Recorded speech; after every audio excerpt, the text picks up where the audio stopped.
A principios de siglo, los médicos interesados en los misterios de la mente humana acuden a este venerable hospital de París llamado La Salpêtrière. Fue construido en el siglo XVI para servir de arsenal y es un hospital muy poco común. A finales del siglo XIX se transforma en el principal centro de estudios de una extraña enfermedad, la histeria. Este mal apasiona al director del hospital, quien posee una voluntad férrea y se llama Jean-Martin Charcot. Según cuentan sus contemporáneos, Charcot era un personaje frío, difícil y autoritario. Y por eso lo llamaban el Napoleón de la neurosis.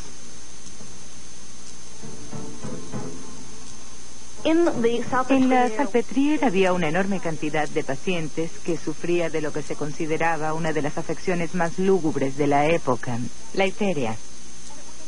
Y esto le dio la oportunidad a Charcot de utilizar toda su capacidad como neurólogo para develar los secretos de uno de los desórdenes de conducta más frustrantes para los psicólogos clínicos de la época. Charcot observa que los pacientes presentan una enorme gama de síntomas inexplicables como espasmos, parálisis, ceguera, amnesia, una cantidad inimaginable de anormalidades físicas y de conducta que no parecen tener motivo aparente.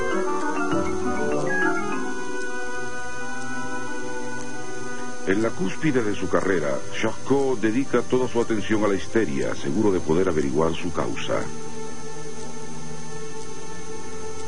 No es el primero que lo intenta.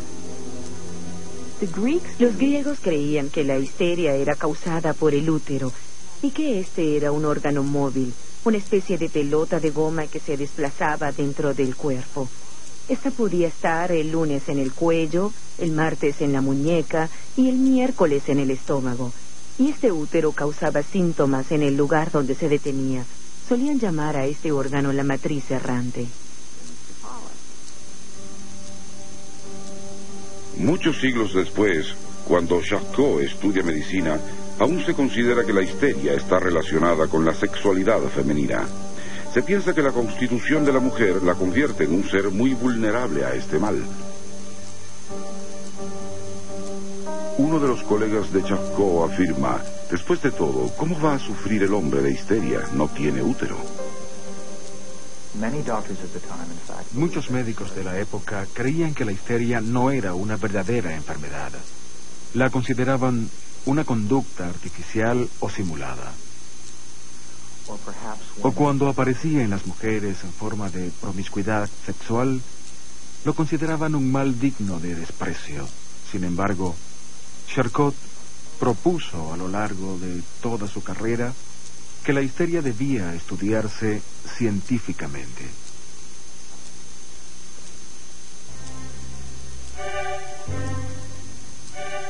Charcot no cree que la histeria sea una enfermedad femenina porque los hombres también la sufren. Opina que es causada por un desorden del cerebro y que solo la sufren ciertas personas que provienen de una raza degenerada.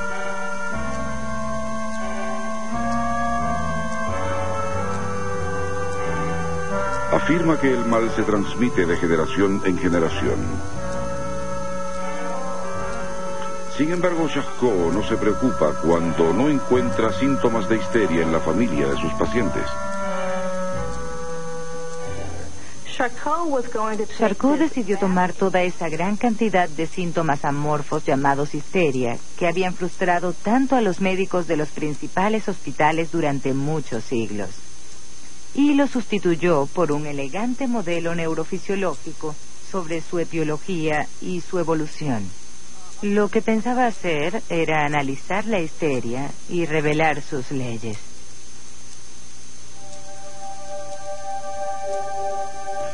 Charcot está convencido de conocer las causas de la histeria y procede a clasificar sus síntomas.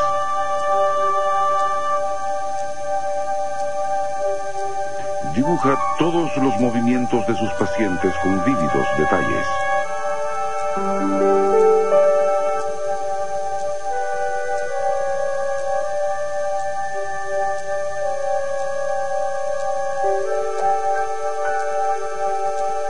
Cuando surge el nuevo arte de la fotografía científica, Charcot decide que este método es aún mejor para captar todos los matices de la conducta. Por ello, contrata a un fotógrafo para que trabaje en la Salpêtrière a tiempo completo. Charcot era muy visual. Le encantaba ver las cosas con sus propios ojos, observarlas bien para poder estudiarlas con exactitud. Y la fotografía le permitía detener el tiempo, es decir, le permitía tomar un síntoma, detenerlo, aislarlo y observarlo detalladamente. Charcot afirma que la cámara no miente. Se convierte en algo tan importante para su estudio de la histeria como lo es el microscopio para los biólogos. Agustina era una de las pacientes favoritas de Charcot. Era su supermodelo. Agustina era joven y linda. Estaba muy bien desarrollada. Él señala todo esto en sus libros. Además, ella respondía bien ante la cámara.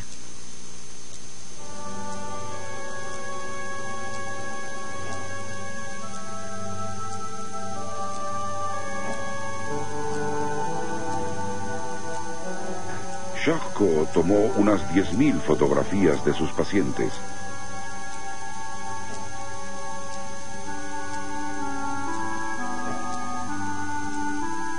Buscaba un patrón en toda esa variedad de síntomas.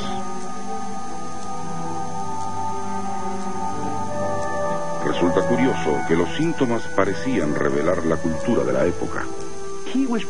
Fotografiaba mujeres bellas generalmente, en posiciones a veces muy extrañas, pero en otras ocasiones muy conocidas. Si se estudian las fotografías de las histéricas de la Salpêtrière, notamos que se parecen mucho a los cuadros del Renacimiento. Esto no es casualidad. Charcot admiraba mucho la pintura. Se consideraba un hombre culto, artístico y erudito. Y quería que su trabajo influenciara en la cultura francesa, y así fue. Los intelectuales y el público se interesan mucho en los estudios científicos de Charcot. Se convierte en una celebridad que trasciende las fronteras de París. Es famoso por su encanto teatral y atrae un amplio público todos los martes cuando ofrece conferencias y demostraciones a los médicos que acuden de todas partes del mundo a ver al príncipe de la ciencia. Un miembro del público que queda cautivado por Charcot es un joven médico vienés que está empezando su carrera clínica y que se llama Sigmund Freud.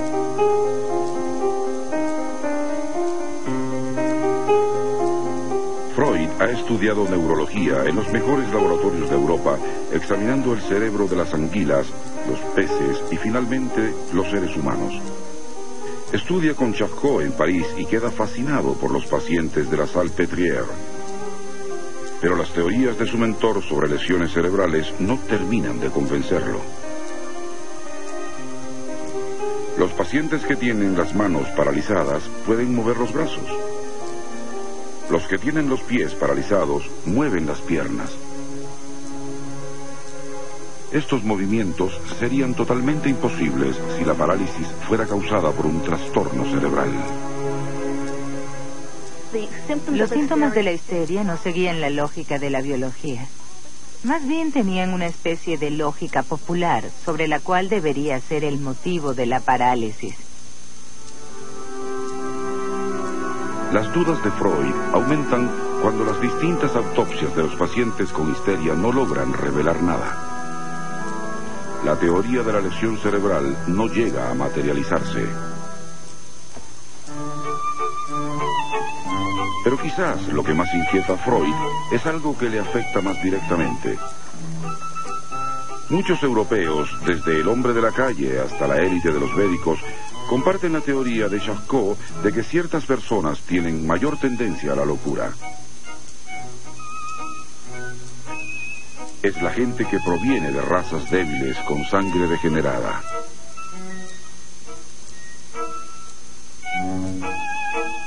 Se señala a los judíos como grupo, y la comunidad judía de Viena, de la cual Freud forma parte, no es ninguna excepción. Según la teoría degenerativa, los judíos eran más susceptibles a sufrir ataques nerviosos y neuróticos. Se les incluía dentro de una categoría especialmente susceptible a las degeneraciones nerviosas. Es comprensible que Freud no simpatizara con esta idea, pues sentía que tenía un trasfondo antisemita.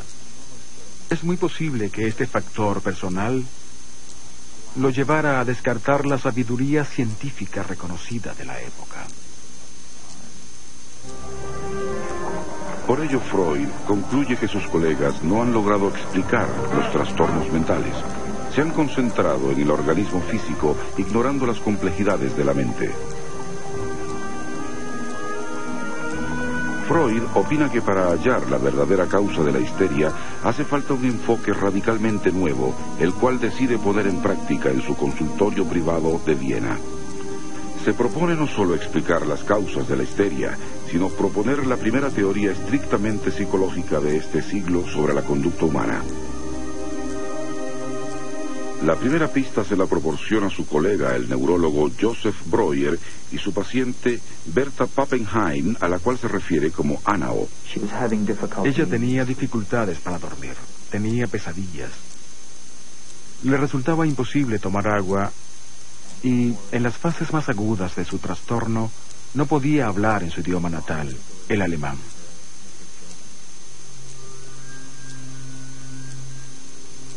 Breuer presionó a Anao por medio de la hipnosis y logró que recordara que sus síntomas habían surgido cuando su padre enfermó gravemente. Cuando recordó este episodio traumático y habló abiertamente sobre él, sus síntomas desaparecieron. Esto se conoció como la curación por medio de la charla. Freud no llegó a conocer a Anao, pero quedó impresionado con la particularidad de sus síntomas y su relación con un trauma personal. Después de observar a muchos pacientes, concluyó que los síntomas eran invariablemente causados por un trauma psicológico. No tienen ninguna significación aislados, sino que son el mapa de una vida interior sumergida y con problemas. Freud afirma que los histéricos sufren de eminiscencias, es decir, que los síntomas se deben a algún hecho del pasado que el paciente no puede superar, ni afrontar, ni pensar en ello, y que necesitan una enorme cantidad de energía para alejarse de esa parte de su pasado. Dicho recuerdo es tan nocivo que se relega a una parte de la mente que Freud llama el inconsciente. Este es un rincón oculto donde se originan los sueños y los vacíos mentales y donde residen las fantasías, los temores, los pensamientos sin censura y los deseos sexuales.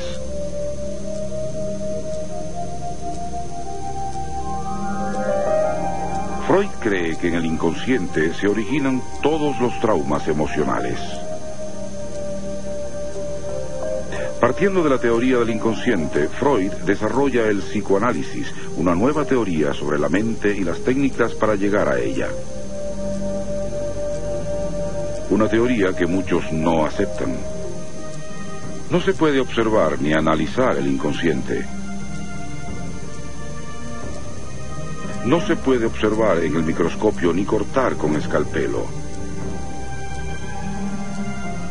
No existe ninguna prueba concreta de su existencia. La teoría del inconsciente le parece a muchas personas demasiado teórica y filosófica y muy poco científica.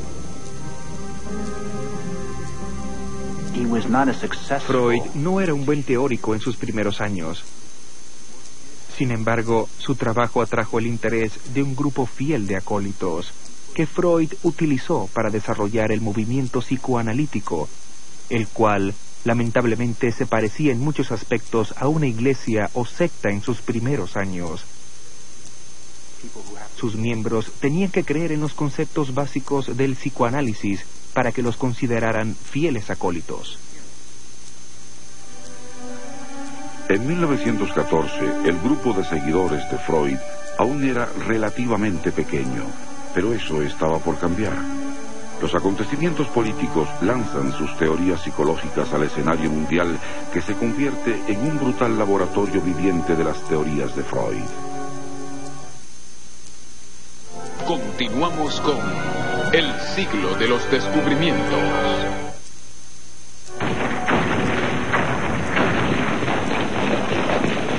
Con la Primera Guerra Mundial, Alemania se enfrenta contra la mayor parte de Europa, Rusia y posteriormente los Estados Unidos de América. En la Primera Guerra Mundial, Europa descubre la destrucción masiva producida por la tecnología. No se enfrentaba al rival. Se estaba oculto en una trinchera y de pronto tu compañero de al lado moría debido a la ráfaga lanzada por una explosión. O te ocultabas durante días en una trinchera y de pronto tu oficial te ordenaba: levántate y atraviesa ese campo.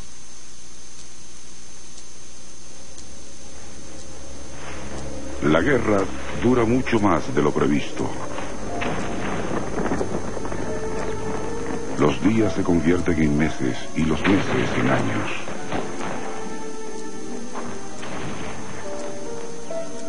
El costo en vidas humanas es enorme. Los soldados escriben a sus familias. La vista era horrenda. Los muertos estaban tirados por todas partes, a veces medio enterrados por los proyectiles. Era cuestión de mirar la muerte a la cara y esperar a que te dispararan.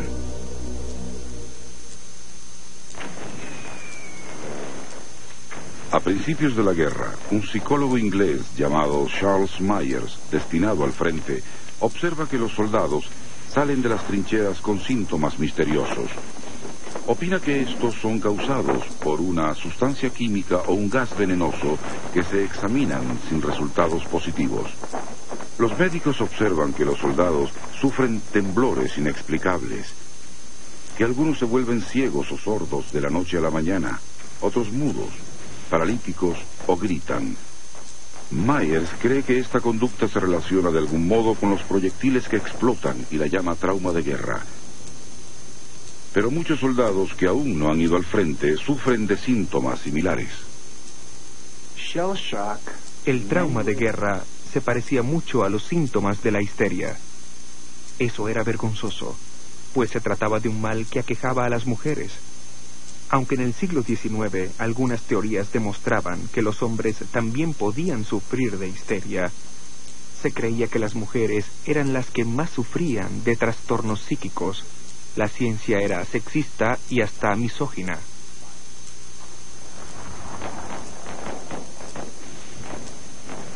Los médicos intentaron buscarle otro nombre para evitarle a los soldados la vergüenza de que los llamaran histéricos. No podían creer que los hombres pudieran estar histéricos. Y cuando los médicos empezaron a observar esos síntomas en los hombres, dijeron: esto parece ser histeria. Pero en el fondo no podían creerlo.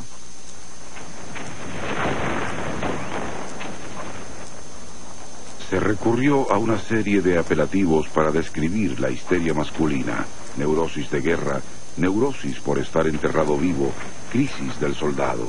80.000 soldados sucumbieron ante ella en el transcurso de la guerra. Los médicos militares intentaron hallar una explicación física del fenómeno, alguna prueba de afecciones del sistema nervioso o de lacras hereditarias. Al no encontrar nada, la única explicación posible era la cobardía. Muchos oficiales consideraban que esos soldados fingían estar enfermos y que debían someterse a una corte marcial y ser fusilados, como de hecho muchos de ellos lo fueron. Pero algunos médicos pioneros conocían las teorías de Freud y creían que el trauma de guerra era psicológico, y la guerra les ofrecía grandes oportunidades para probarlo. Les proporcionó un extraordinario material de experimentación. Los médicos estaban al mismo tiempo asombrados y fascinados. Y reconocieron que tenían la oportunidad de estudiar de cerca los conflictos sobre los cuales había escrito Freud en una muestra muy amplia de la población.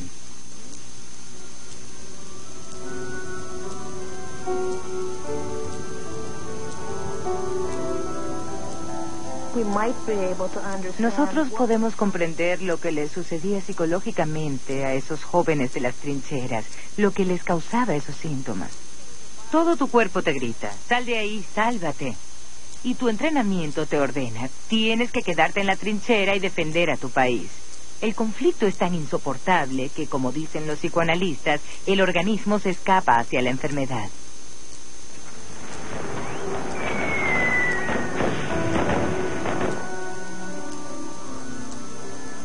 El trauma de guerra es el lenguaje corporal de la impotencia. Y esta surge en infinidad de situaciones distintas. Uno puede ser poderoso, pero encontrarse por muchos motivos en una situación de impotencia para expresar los sentimientos. Y el organismo transforma esos sentimientos en síntomas.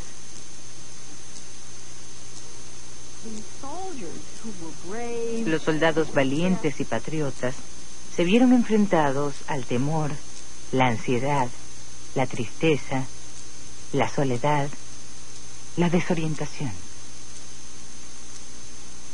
Todos esos sentimientos nuevos para ellos y que la sociedad consideraba que no eran dignos de un hombre y no podían expresar esos sentimientos.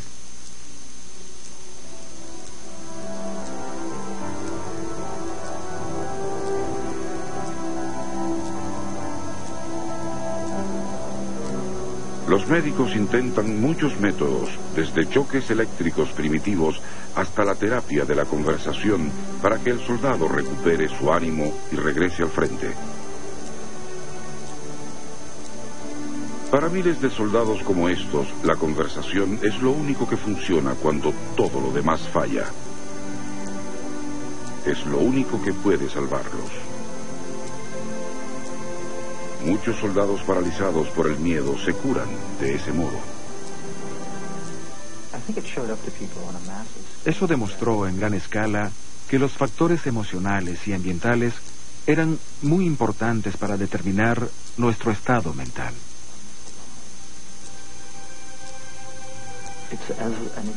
La experiencia de la guerra permitió que la psicología y la psiquiatría dejaran de ser especialidades médicas que se aplicaban a un grupo mínimo de personas y se convirtieran en un medio para comprendernos mejor, nuestra mente y mundo.